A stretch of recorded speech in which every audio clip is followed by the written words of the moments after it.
ప్రతిఘటన టీవీకి స్వాగతం. క్షణక్షణం మీకోసం.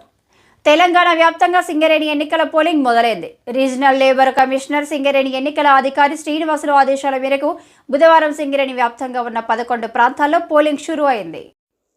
ఉదయం 7 గంటలకు ప్రారంభమైన ఈ పోలింగ్ సాయంత్రం 5 గంటల వరకు పోలింగ్ కొనసాగనుంది.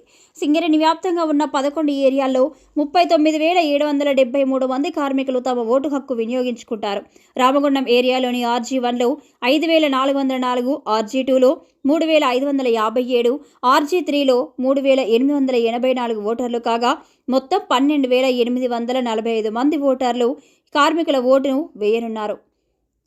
6 జిల్లాల పరిధిలోని 11 ఏరియాల్లో కార్పొరేటులో 1,191 మంది, కొత్తగూడెం ఏరియాలో 23,031 మంది, ఇల్లందులో 613 మంది, మణుగూరులో 2,452 మంది, రామగుండం 1లో 5,404 మంది, రామగుండం 2లో 3,557 మంది, రామగుండం 3లో 3,884 మంది, భూపాలపల్లిలో 5,395 మంది ఓటు వినియోగించుకుంటున్నారు.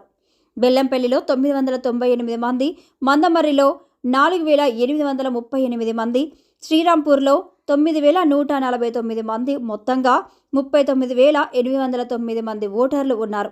సింగరేణి వ్యాప్తంగా 84 పోలింగ్ కేంద్రాలు ఏర్పాటు చేశారు.